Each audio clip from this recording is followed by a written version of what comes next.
ध्ययेत् शारदचन्द्रसुन्दरमुखम् ताम्रारविन्देक्षणम्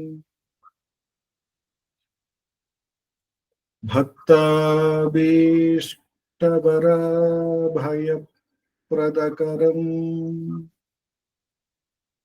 कौपीनमात्रोज्ज्वलम् स्वात्मानन्तरसानुभूतिविवशम् सर्वानवद्याङ्गकम् श्रीमन्तं श्रीरमणेश्वरं गुरुवरं योगासनाध्यासितं ध्यायेत् श्रीरमणेश्वरं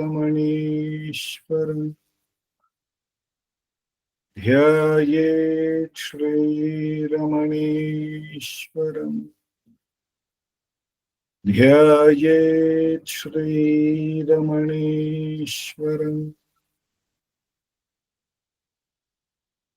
हृदयकुहरमध्ये केवलं ब्रह्ममात्रम्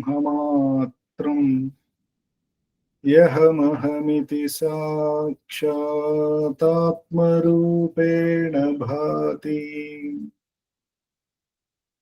हृदि विषन्नसा स्वं चिन्वतामज्जत पवनचलनरोधा आत्मनिष्ठो भवत्वम्।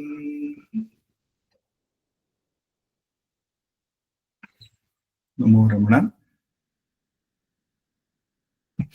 The last few satsangs, we have been reading spiritual story from the book Spiritual Stories as told by Ramana Maharshi. This is a wonderful collection of Bhagavan's spiritual stories by Ramanashramam Tiruvannamalai. And these stories would often happen in a context of a conversation, but largely I think it used to be during the evening hours after all the activities of the ashram, after the dinner. Then when all Bhagavan's devotees would assemble around him, he would narrate, or just narrate, enact some of these stories, and having very profound insights for the sadhakas. And the effort today would be to narrate one such stories as gracefully guided by Master, and try to contemplate the deep meaning by his abundant grace to get some insights into our sadhana. And so today we will be talking about a story titled Self-Surrender. This happened because of a conversation that a devotee started, wherein the devotee is saying, I fear that self-realization is no easy thing to attain, which is something for all of us as sadhakas. When we embark on this journey of spirituality,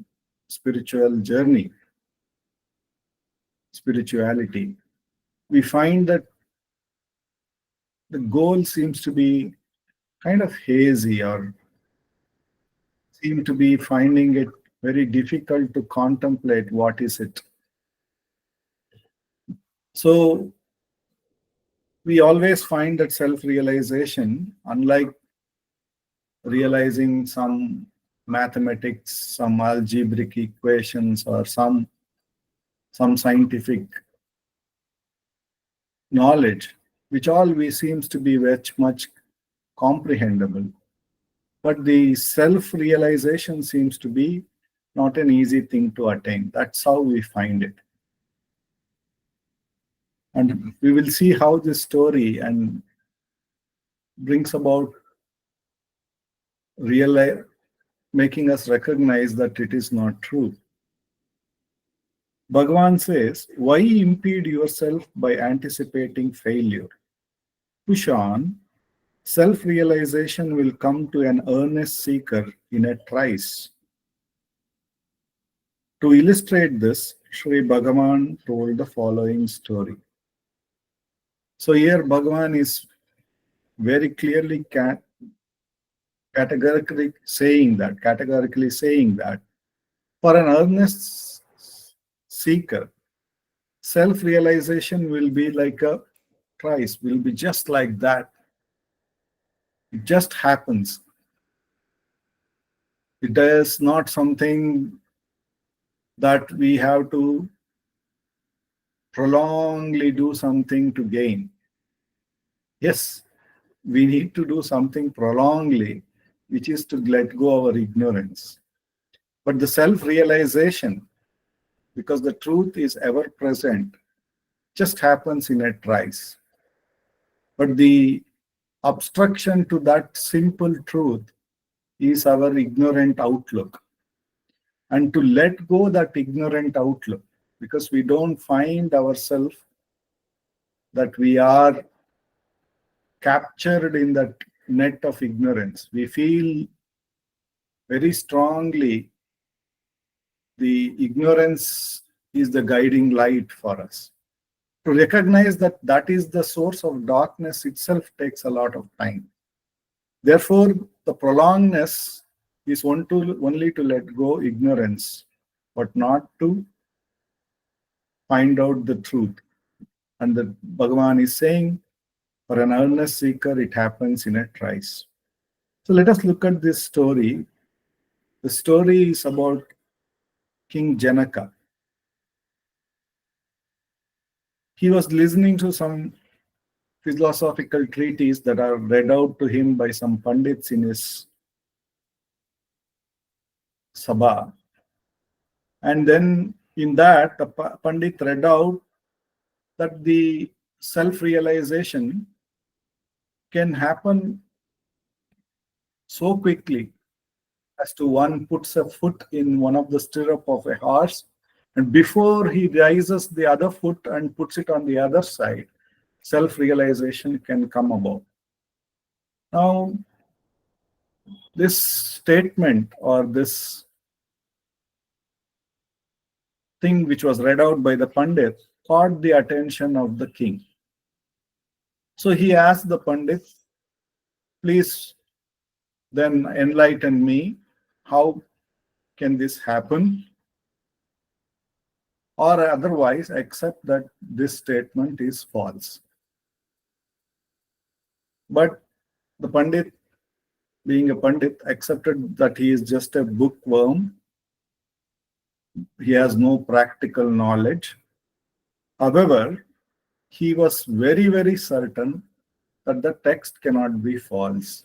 Nothing false could have been documented. Therefore, it cannot be false. So then Janaka was not ready to accept. He is a king. So he said, either the text is false or exaggerated, and you are not agreeing to it. So since you can't impart that practical wisdom, you should at least accept that the text is false. The wise one said no. So Janaka was annoyed, obviously, because the Pandit, though he is just having a bookish knowledge, was clear that the text is not wrong. So Janaka ordered the Pandit to be imprisoned. So, like that, he would call upon every pandits, every knowledgeable person in his kingdom. He would read out that verse and ask them to prove it. And whoever failed, he would imprison them. So the news spread, and then once Ashtavakra Maharaj was going through that thick forest, he came to know that he was a young man, but he came to know about this event that is happening in the Janaka Sabha.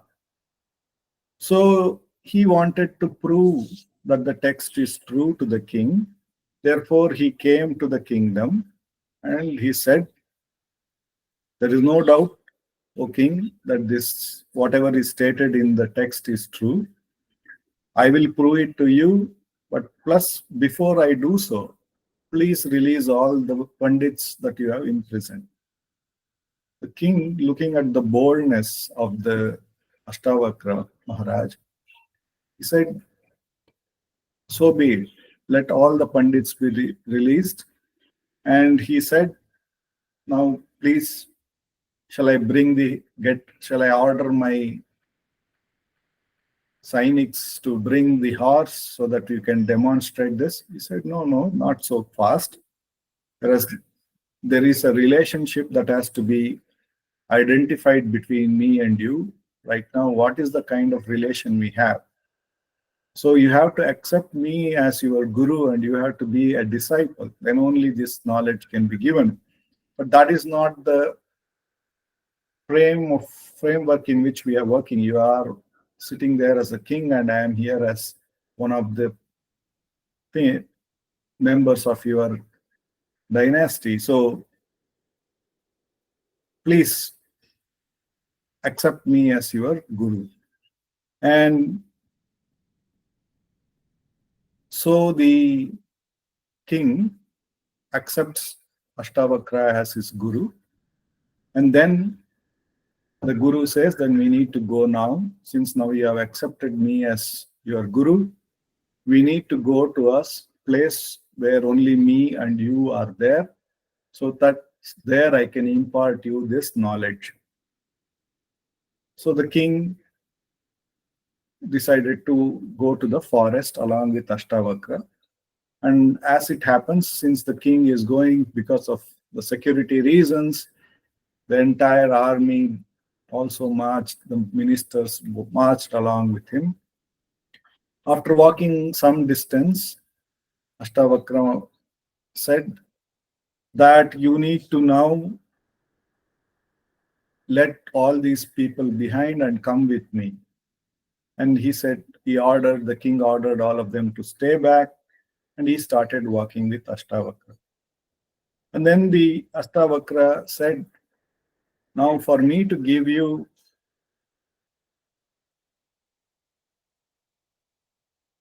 he said, since you are no longer a king, and that I have to teach you Brahmagnana, a true disciple should surrender himself of his all possession to his master. So only when you really surrender completely to me, I will be able to impart this." And the king said, "So be it." And immediately, as soon as he said, "So be it," the king, the Ashtavakra also said, "So be it," and walked away from that scene. Now the king had put one leg on the horse before this incident happened, and he was about to lift the other leg, and this incident, this questioning of Ashtavakra happened, that you should surrender everything to me. Now that since he said "so be it" and has surrendered everything, he can't take a decision to get down from the horse or get on the horse. So he stood like that, waiting for the next instructions from Ashtavakra. Whereas Ashtavakra, saying "so be it," has walked away from the scene. And seeing that the king did not return after many days, 2-3 days, his army men and his ministers who were looking for it was little worried. So they came looking for him, and they were surprised to see the king with one leg on the horse stirrup and the other one on the ground, and he is not speaking, he is not making anything, and they felt that some magic spell has been spelled out by Ashtavakra on the king, which has made him to become still like that. So they tried to revive him, but the king stood like that, not knowing what to do. They put the king on the palkin and they brought him back to the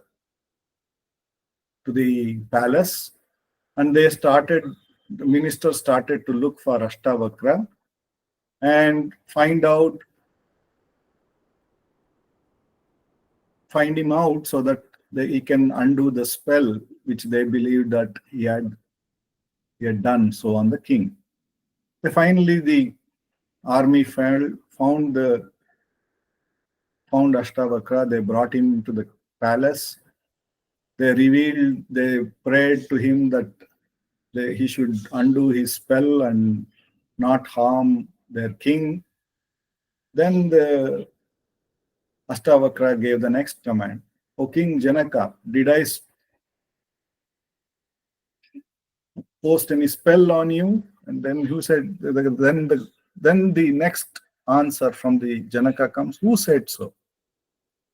So after seeing that Janaka's ekagrata, that having surrendered to him, he didn't even move, and recognizing his complete surrender, then the Ashtavakra said that you are the best disciple to give Brahmagnana, you are the most competent one, and therefore after the dinner that night, both of them stayed inside the palace, and Ashtavakra gave him the Brahmagnana, Tattvam Asi, that thou art. And the whole night, the Ashtavakra teachings to Janaka happened. And then the next morning, the king, as usual, came and sat on his kingdom and performed all the functions as well. So Ashtavakra asked, O king, in the Sabha he asked, O king, do you still have any doubt that the Brahmagnana can be given in a trice? And then the king said, no, I have no doubt. I totally understand. It was my ignorance because of which I did not recognize this ever-present truth. So the statement is very much true. So that is the story which Bhagavan is telling for a person who is asked a doubt about whether self-realization is easy. So if you take this story to the modern lifestyle that we have, we also, when we listen to spiritual stories or spiritual text, which may be in the Upanishads and the great gurus, we will have doubts whether it is possible for a commoner or for a person like me, whether these things are real or true, because it is beyond something beyond the comprehension of the mind and the intellect. So we will have naturally doubt whether this is true or not. But what is the guru looking at? If we have come to the spiritual realms, if we have come to the spiritual teaching in some way or the other, and we are doing the Shravana, what is the guru looking at? The guru, as in this case we can see, he is looking for that surrender, that complete surrender of the devotee. Now, obviously, when we look at the degree of the surrender of Ashtavakra, we find ourselves to be very short of it, or largely short of it. We can't surrender everything like that, not thinking, not even trying to answer when all his army ministers came and asked what happened to him, because he had surrendered completely to the Guru, whatever the Guru directs, that alone he would do, nothing else. Obviously, even if we say I have surrendered, we will use our will, we will use our mind, our intellect for our convenience. So to that degree, we often don't find ourselves surrender. But the Guru is a Guru. The Guru has a lot of love and grace. In Bhagavad Gita, in chapter 18, verse 33, 34, 35, Krishna talks about our dhriti, our devotion, our dedication. Obviously, in the modern world, we are all dedicated very strongly towards materialistic accomplishments. We, we have such conviction that money, wealth, name, and all of these will bring us a lot of security over a long period of time. So we have a lot of dedication for it. And similarly, we can compare ourselves with Janaka. Janaka, in some way or the other, when I read this story, the way I could relate ourselves with him was, some way or the other, he must be a very dedicated man. That's why he is the king of a place. And he has been called Janaka. He has been called a fatherly figure by all his people. Obviously, he should be a very dharmic person. He should have been following all the things that is very much required in the path, but very outwardly dedicated. He's more dedicated towards the ruling of the people, about his roles and responsibilities as a king. But nonetheless, there is a lot of dedication, lot of dharma in that. And many of times we also find ourselves that I am a very dharmic person. I continue to do all the responsibilities that has been bestowed on me. But as life progresses, we find ourselves what we thought, the money that we earn, the power that we will possess, the wealth that we have accumulated, the name we have created for ourselves, the knowledge we have acquired, whether it is in any of the things like science, art, maths, or anything, chemistry. But all of them don't come of much aid as we age. It doesn't give us that happiness for which we pursued it. So in Bhagavad Gita, chapter 18, verse 33, 34, 30, yeah, 33, 34, 35, Krishna talks about this dhriti, this dedication that we have.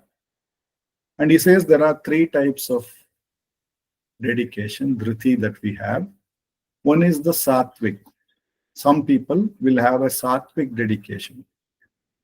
The sattvic dedication would be that where they will be focusing only on the inwardness, going inward, finding about who they are, finding about the truth, or abiding in the truth by the control of the mind and the senses and all of that.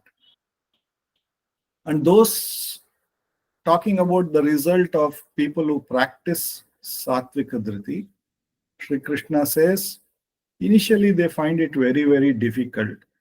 They feel that they are going nowhere. As we see so in the questionnaire, that this self-abidance seems to be very, very difficult because there is no clarity. There is no clear picture as to what has to be done.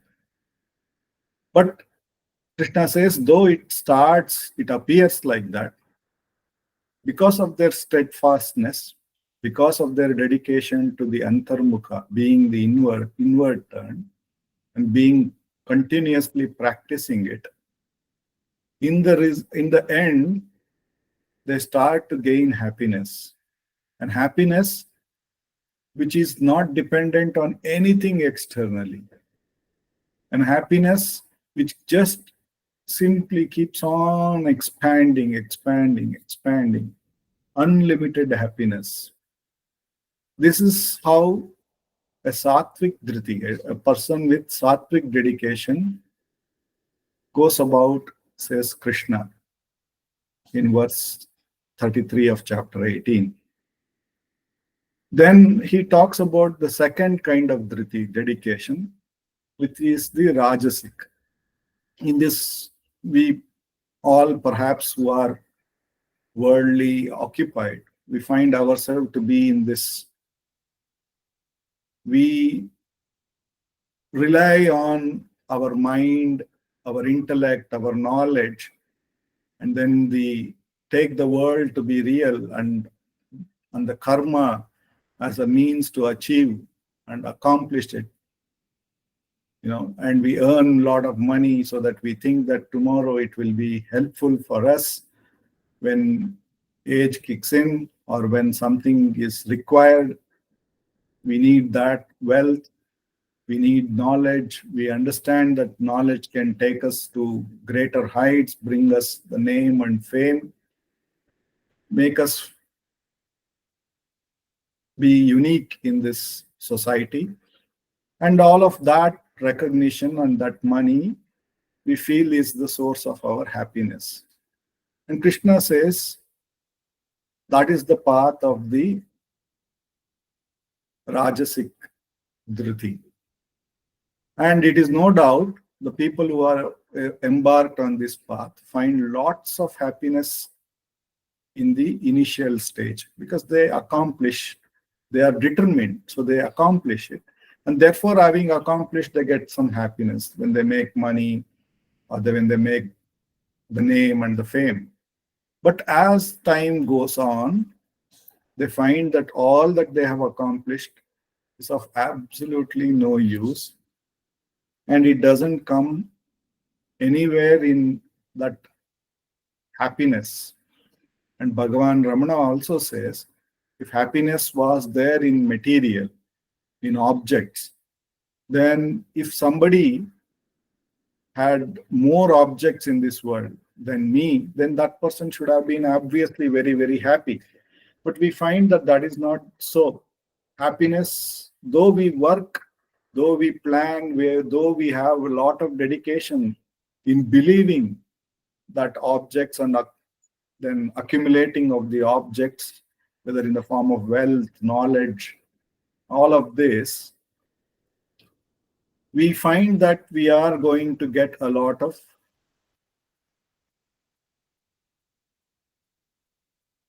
knowledge with that, we happiness with that. But as time goes on, we find that this happiness is not there. Finally, in the chapter, Krishna says in chapter 18, verse 35, that the third kind of dhriti or determination is that of tamasic. And in that, people are only imaginative. They are all assuming things in their mind.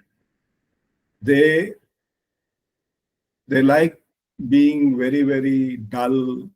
They like to complain about things, not happy with anything. But they gain the happiness through those complaints. And they continue to live like that. And Krishna says their life, even when they are living, when they are pursuing with determination, is full of imagination. And even when the results come, the results also will be in the imagination.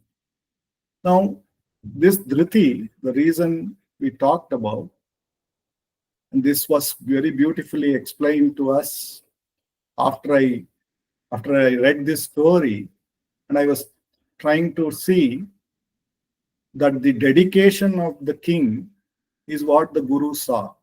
And so it is that when we come to Bhagavan Ramana or we go to any guru, there is somewhere some determination in us that the guru has seen and thinks that we are qualified to now embark on finding the highest happiness. And when Vasudev ji asked me what is that story going to be, and I said, I don't know. I look forward to Bhagavan speaking through me. And as soon as I read this story, this is the idea which Bhagavan said. And then I went to another session where this Yaksha Prashna talk was given by Kameshwarji. And in that, he very beautifully explaining the second question which was put to Dharmaraya. And it was about what is it, who is called as a Shrotriyavan, who is called as somebody who has achieved the highest, and who is the one who will be called who has the Dvitiyavan, and then how is it one becomes a Buddhiman. And then to that, Dharmaraya says, the one who has read the scriptures is called a Shrotriyavan. The one who has done enormous tapas is called the one who has attained it. And then he talks about this dhriti as the very important thing that is required for one to become a Dvitiyavan. And then finally, he talks about seva to the old and the learned as the way to become Buddhiman. So explaining these things, Kameshwarji very beautifully talked about the dhriti. So the reason I talked about dhriti and how Krishna says each of these, where it takes us, is because we have to have that clarity. There is a dhriti, there is a determination in us, whether we are in materialistic way, whether we are even if we are lamenting about life in a very tamasic way, there is a lot of determination in doing it. So that determination has to be channeled to the right thing. So how do we channel it? That is only through Shrotriyavan. Only when we read Upanishad, when we read these spiritual texts, we understand that there is something beyond this mind, beyond this world, beyond the objects. There is something, some higher truth. Then only we aspire for it. Then we do what is known as the contemplation of it. Is it all true? Is it all real? And then we arrive at the final truth. That is the most important phase, where we, having heard what is the truth, we try to contemplate on it.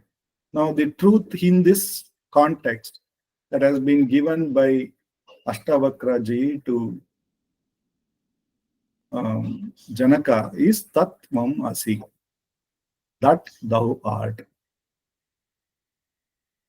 Now, Tat, we can say, is that truth or whatever we can say. Thou is you, Asi is are. You are that. Now the Asipada, or the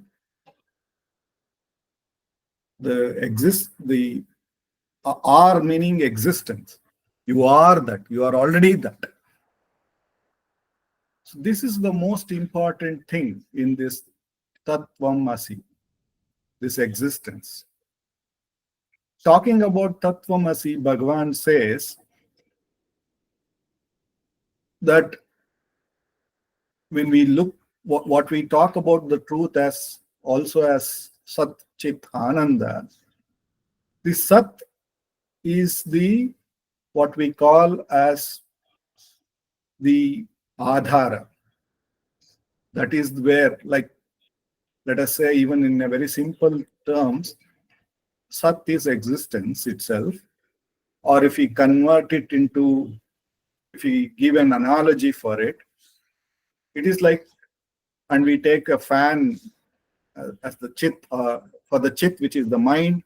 If we take fan as an example, and the mind is going around, or the consciousness is revolving over many objects like a fan, then the fan has to be held by something. Then only this rotation can happen. Like that, this Sat, this pure existence, is the Adhara. But the Chit has this ability to put all its attention towards the Adhara, or in a way start building, imagining something about in itself. That is what we see. The consciousness, when it becomes object oriented, it starts to build up in the form of thoughts. The first and the foremost thought, Bhagavan says, is the I thought, the individual idea. And then upon it, it builds many, many things. It builds concepts in its intellect. It then thinks about various thoughts of how to accomplish those concepts. Then it uses the mind and the indriyas to help it get there. So which in the traditional way it is called this as the adhisthana. That is the building blocks. The consciousness is the building blocks of all of this. In fact, all of this we have materialistically we are experiencing. Without consciousness, we can't say that it is there. So it is only consciousness plus the object. So it's always the consciousness is the building blocks of all of it. But if we go to the consciousness, if we go in that path outwardly towards object, which is what we talked about, the rajasic determination that we do, or even in the tamasic determination that we do, the problem is, as this consciousness becomes all of these objects, the objects takes over and we forget the consciousness. The building block is forgotten. The final building is what is taken to be real. So Bhagavan says that, like, initially we may have bricks. At the time of building, we just have bricks. But as the bricks are kept one after the other, and a beautiful building is constructed, we don't worry, we don't talk about the brick at all. The building takes over, the color, the beauty of the building takes over the entire brick. Similarly, when this adhisthana vastu, the chit, goes towards objectifying, goes towards building objects, the truth is forgotten. That's why Bhagavan here is beautifully telling us that it can happen in a trice, but our attention is towards outward objects. It's about, we are using the consciousness not to go inward and look at the adhara. We are using the consciousness to construct something. And why are we constructing something? We are constructing something because we think that brings happiness. And we have very well, when we did our degrees, when we got our dream jobs, when we built our dream house with effort, we have experienced that joy. And therefore, as Krishna says, that when we hold on to this rajasic dhriti, when we get the objective that we have, we get instant ananda. Therefore, we think that we have to rely on this consciousness going outward and, the consciousness going outward to accomplish, to be happy. But we know, as Krishna also says, as time goes on, all the wealth that we have accomplished, all the objective things we have accomplished, which may be knowledge, ideas, concepts, great things, none of it comes to our help. None of it continues to give happiness. We find the body becomes weak. We can't work like the way we were working. We forget many things. The intellect starts to fail. The mind, the nerves, and all of it seems to become dull. So we finally understand this outward journey is of no use. So the Shravana and the Manana, the tapas that we need to do is and understand is there is this sat, there is this existence, and the chit should turn inward. And when it sees that existence alone, and when it has complete determination on that existence alone, like how we have complete determination on money, complete determination on knowledge, and all objective accomplishment to come to our aid, like that, Bhagavan says, if we have complete determination on that existence, which he calls as Arunachala, it will come to our aid. We simply have to remain as that pure existence. And this existence is not something that we need to bring outward. We don't need anything else to say that we exist. There is a very clear, direct experience by ourselves that we exist. Even when I doubt whether I exist or I don't exist, I should be existing to doubt that. So therefore, my existence cannot be denied by me. And it is so natural to me. The only thing is, the consciousness is today not inward turn and meditating, doing the tapas on the existence, but it is going outward, believing in objects, which may be subtle objects like ideas and concepts. It may be subtle objects like thoughts.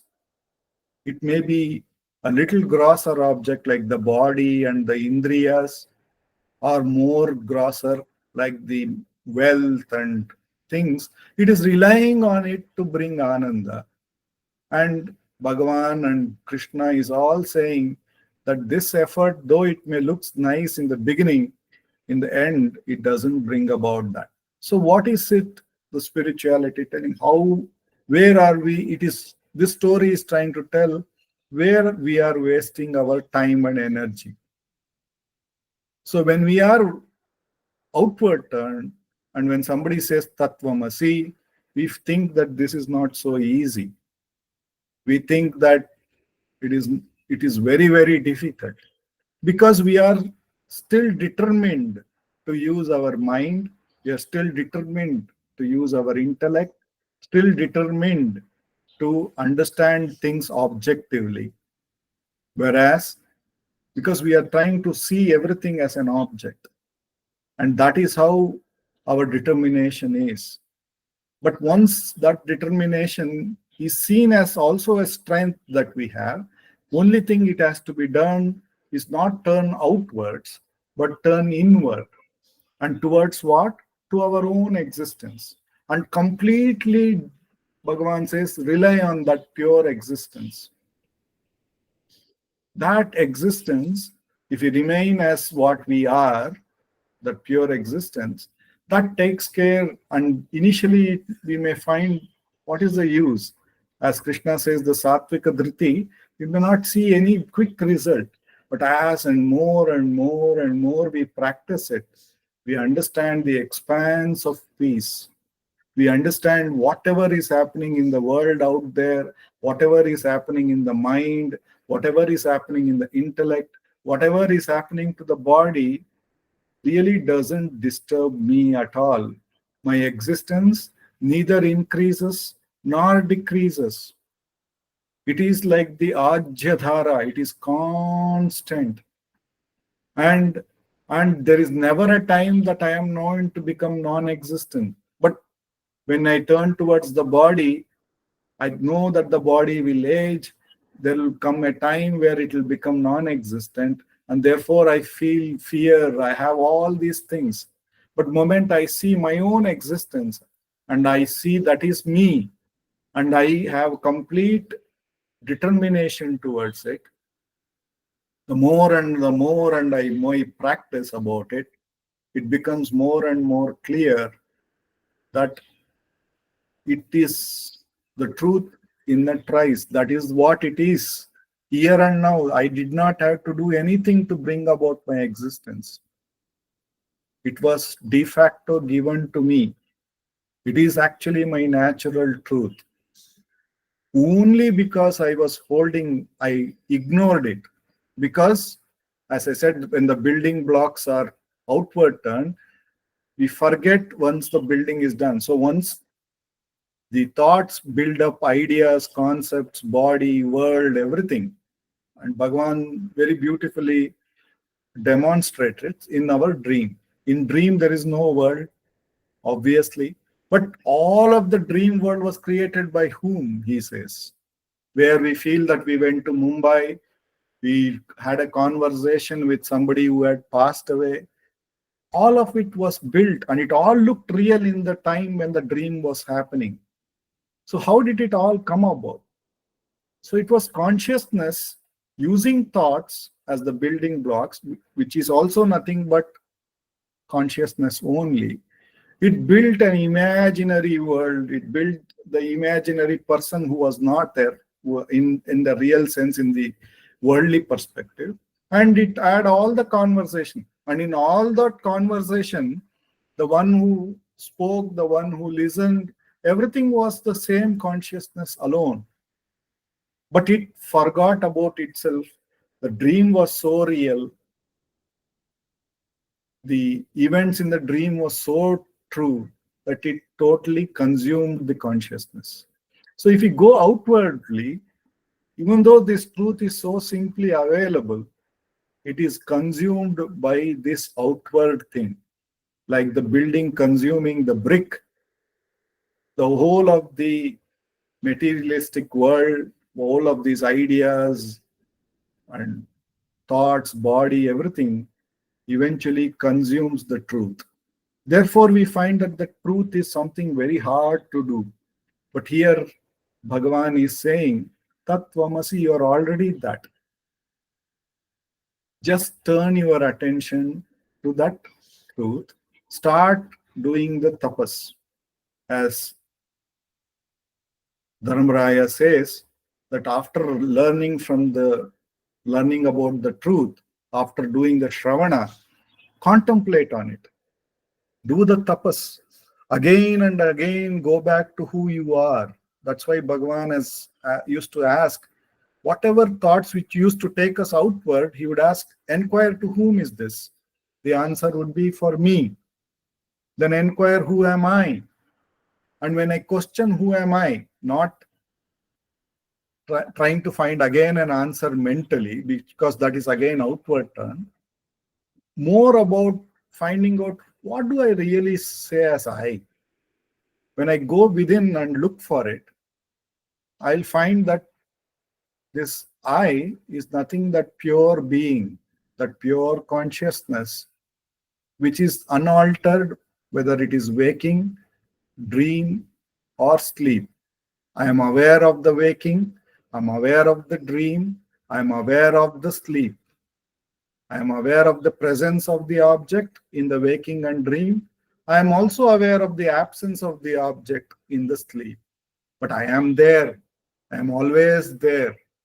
So that existence, that is the screen which Bhagavan says, on which the movie of waking, dream, and sleeps are coming and going. And when we are outward turned, we are giving a lot of reality to the movie, but we have forgotten the screen. So this inquiry after Shravana, when we keep on contemplating who am I, it becomes clear that I am the unchanging existence. I am the unchanging awareness. And in my natural state, since there is nothing changing, I am always blissful. And all of this which is changing and my reliance on that is the complete mistake. And if I let go all these mistakes, and if I turn towards my own existence, and if I abide in my natural truth, having understood this is all that has to be done, then, as Krishna says, we will have abundant ananda. This sattvika dhriti will bring lot of happiness. So, in this story, as a sadhaka,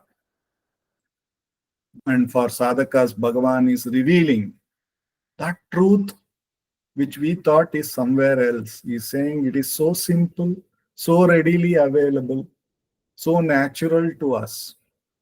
All we need to do is turn our attention and abide as that alone. The only reason we are not doing so is because we have a false knowledge that the outward objects are going to bring the happiness, but sooner or later we understand that though immediately it brings happiness, in long term it can be of no aid. And when we recognize this, and when we renounce it, tyagena ekena amrutattvamanashu, when we renounce all of it, the truth which is so readily available is got in a trice, says Bhagavan. So the whole sadhana here, that's why Bhagavan says to him that it is not so difficult. It is so simple and so straightforward. I offer my discourse at the lotus feet of Bhagavan Sri Ramana, and if there are any questions, I can take it. Om Namo Bhagavate Sri Ramana.